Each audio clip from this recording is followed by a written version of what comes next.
2026 Barcelona Grand Prix. Race notes. Sabrina's race notes. Number 1. Lewis Hamilton. The win and what it answered. This was the race I had been waiting to see from Lewis in red. Not just a win, but a win that answered the people who spent last year insisting that whatever Lewis achieved before was the car and not the driver. On Sunday, he showed that when Ferrari listens to him and gives him the tools, he can still deliver a masterclass. And he did.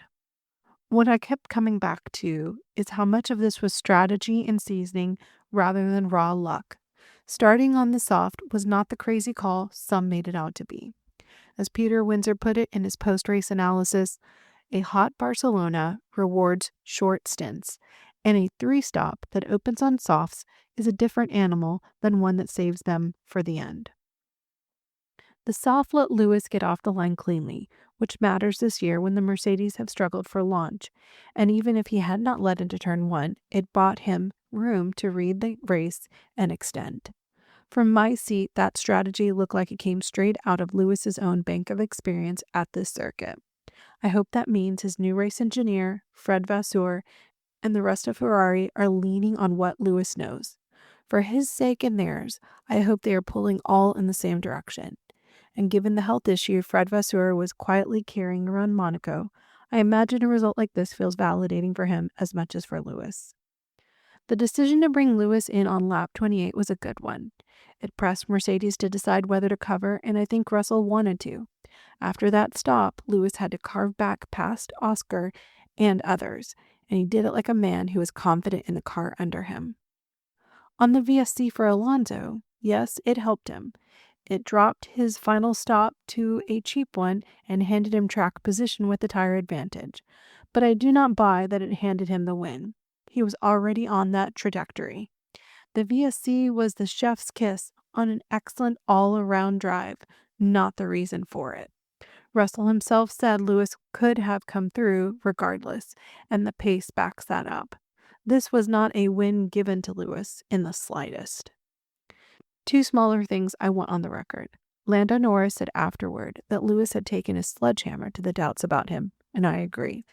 I had wanted to see how deep a world champion like Lewis would dig, even if digging meant leaving it all on the track without the win. For him to actually get the win is something else. And the read that the ground effect regulation cycle was never Lewis's friend rings true to me. Those rules did not suit how he wants to attack corner entries, and this car suits him better. I will say the personal layer of this stayed with me as well. As someone who has made a major strategic professional change myself, I understand how vision and reality can collide and how brutal that can be.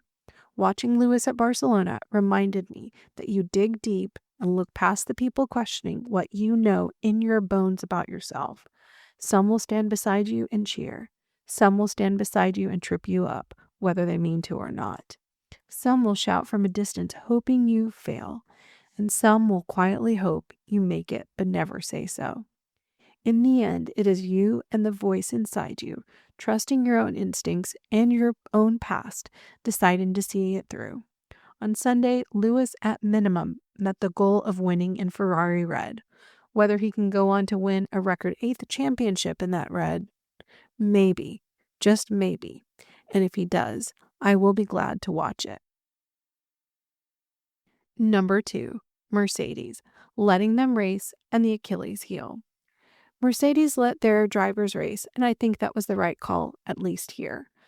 Toto could have managed it from the pit wall, but letting George and Kimi fight gave both of them something they needed. It let them get it out of their system. George got to feel good with the car under him. Kimi kept his edge. If Kimi's car had not failed at the end, both would have been on that podium, a well-earned P2 and P3. And Mercedes would have walked away with big points haul and real momentum into Austria. I think the reason they were comfortable doing this is that Mercedes learned its lesson from the Rosberg and Hamilton years. For now, off the leash is the right call.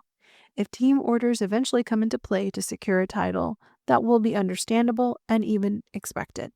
But that is for the future. Here is the part I cannot stop thinking about. The VSC and then Kimi's DNF may have saved Mercedes from a question they did not want to answer. For most of the back half, they were in a near stalemate, the two cars barely a second apart, fluctuating. Kimi was relentless and clearly wanted by. Letting them race on a high-deg track when Ferrari was a live threat is exactly the kind of decision that can come back to bite you. David Coulthard made this point, and I agree with him. The margins this year are so tight that the act of two teammates battling can itself cost lap time. And that lost time is the very margin that lets a rival pounce. On a day when you know Ferrari can win, letting your drivers race plays into Ferrari's hands. I do not have a clean answer for how I would have advised Mercedes, because I do not know the internal conversations. I do not know whether Mercedes has its own version of papaya rules or what understandings exist between the drivers, their camps, and the team. What I do know is that this is genuinely three-dimensional. Mercedes is two title contenders and has to position them without harming the team's real prize, the constructors, which is where the money is. As Jolyon Palmer pointed out, you cannot expect George or Kimi to truly help each other right now. For the drivers, it is about the championship. For Ferrari, it is about winning races. That distinction is the whole game. So even with the win going to Lewis, I come back to the same conclusion the commentators did. Mercedes has an Achilles heel even while it is dominant. The reliability is the question. That, more than who finished ahead of whom, is what this DNF really means for the team. Number 3, George Russell. The answer to the question I asked at Monaco. After Monaco, I said Barcelona is where we would find out whether George's slump was a pattern or a blip. Barcelona answered it. He delivered. Start with qualifying. George put it on pole, and he did it by a margin of about 6 hundredths over Lewis. Think about who he beat, his current teammate, and his predecessor, the one whose seat he effectively took. Under that kind of pressure, that lap was a statement. As DC said at the end of Q3, what a lap. George is not out. Qualifying also showed me something about styles. George's skill is matured and smooth, which lets him direct the car rather than wrestle it. Kimi is raw talent harnessing the car.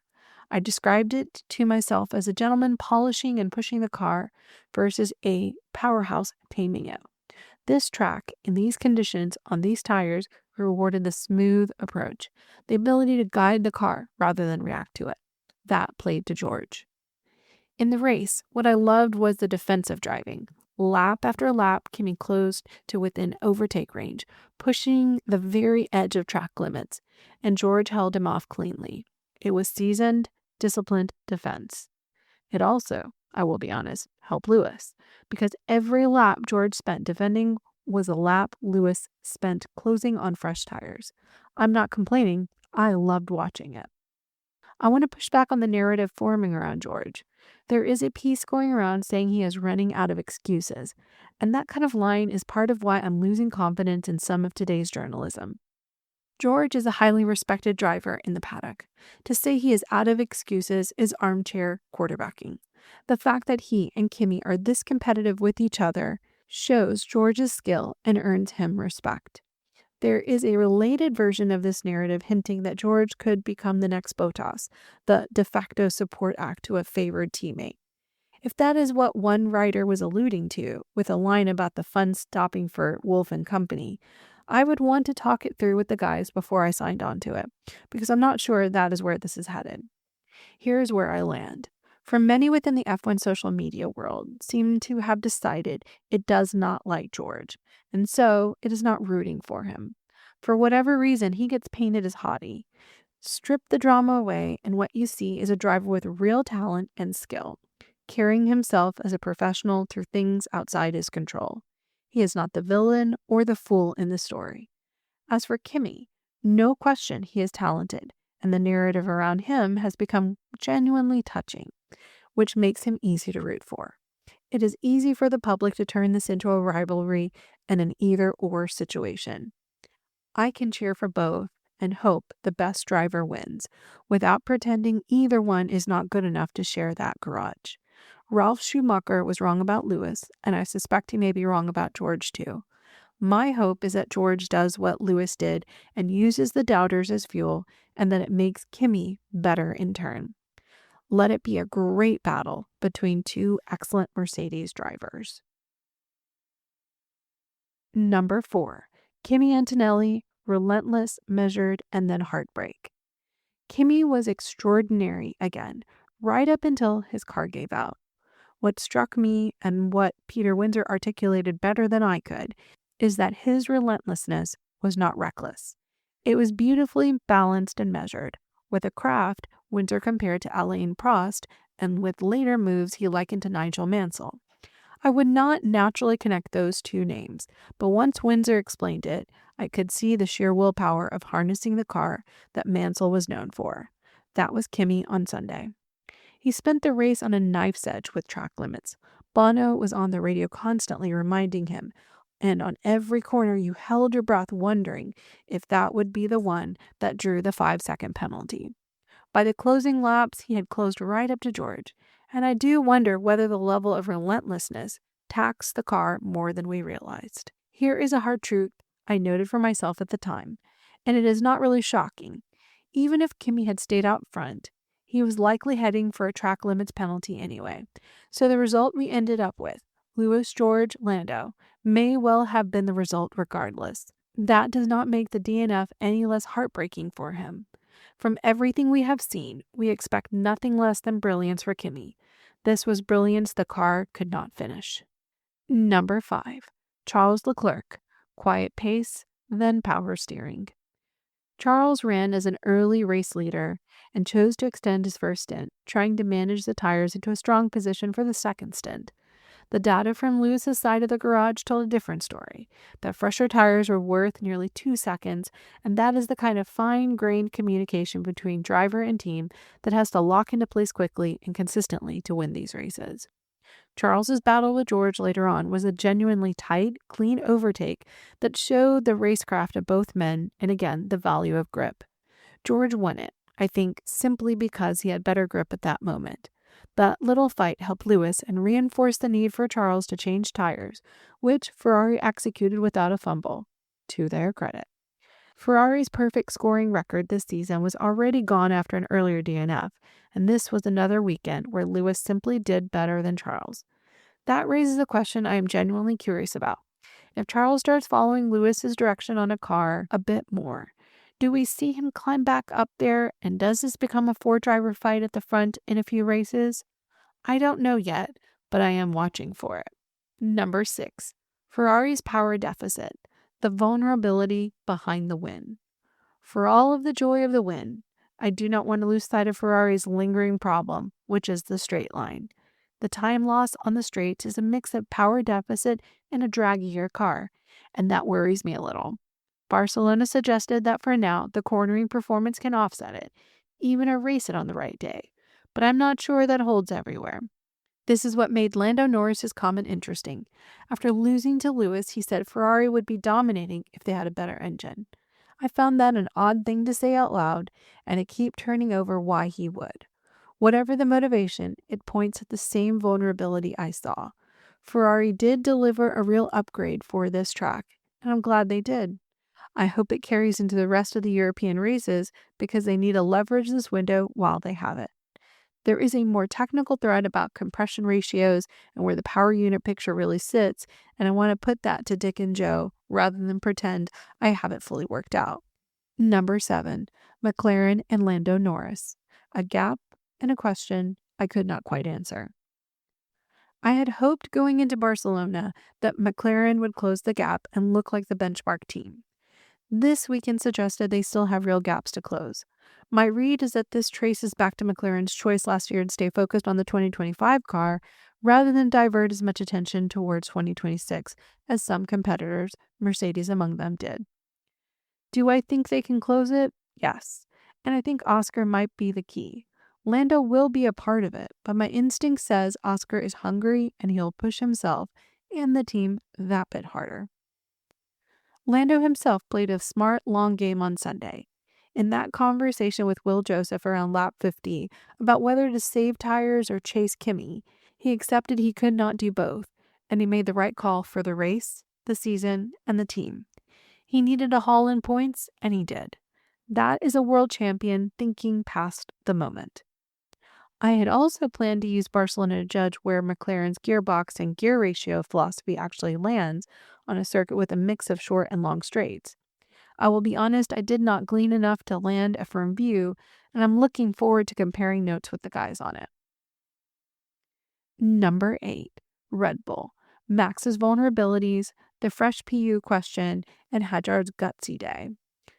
Going into Barcelona, the story I flagged was the fresh power unit and whether Red Bull's car changes would show up at the high-speed test Max himself had named. What I saw was Max struggling and the car showing real vulnerabilities. It is honestly a little striking how much of a non-issue Red Bull and Max were for the front-of-pack fight between Mercedes, Ferrari, and McLaren.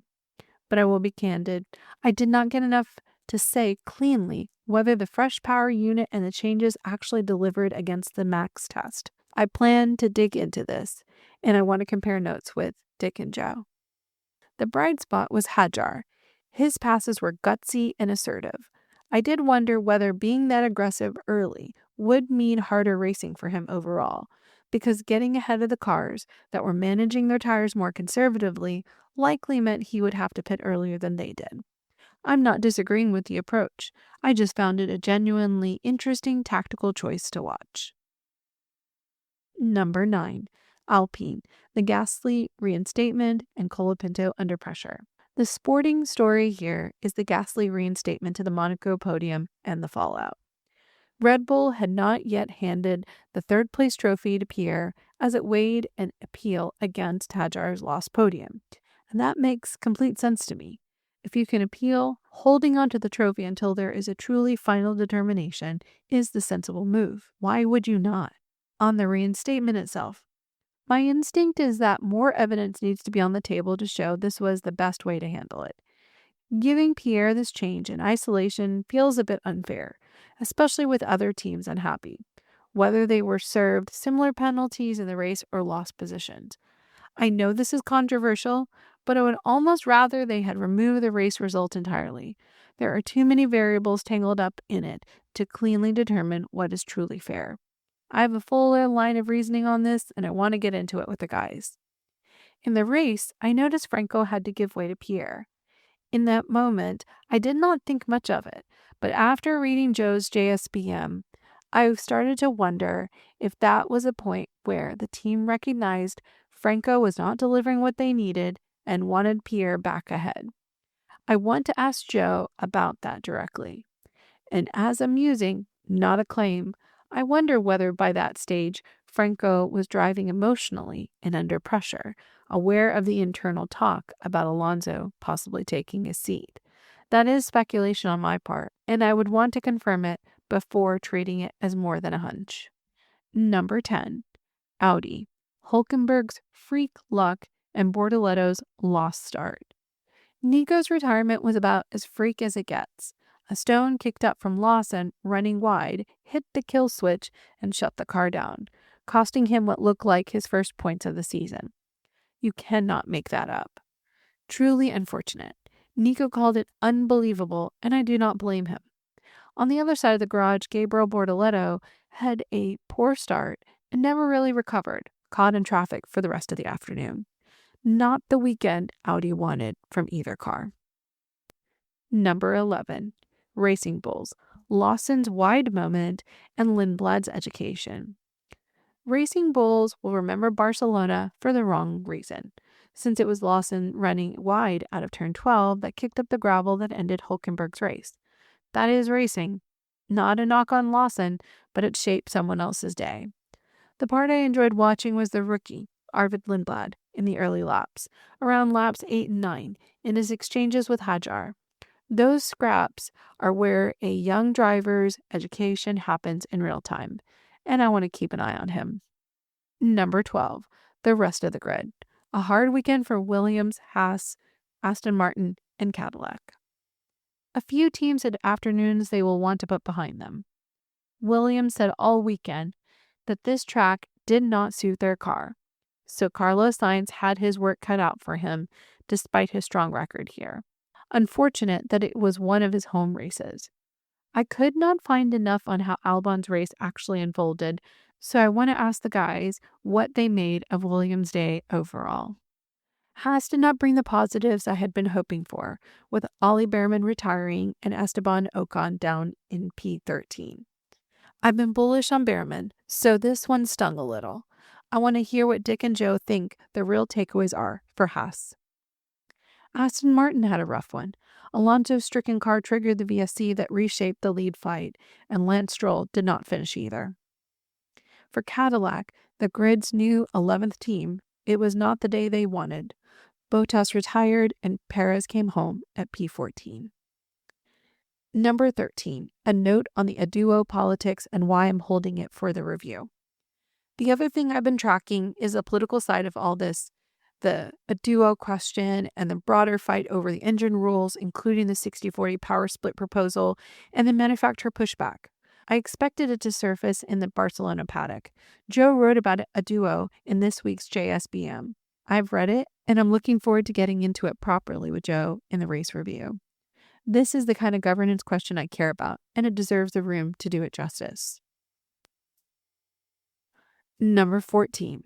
Why I love this sport and what I'm watching next. More than anything, Barcelona was the race that reminds me why I love this sport.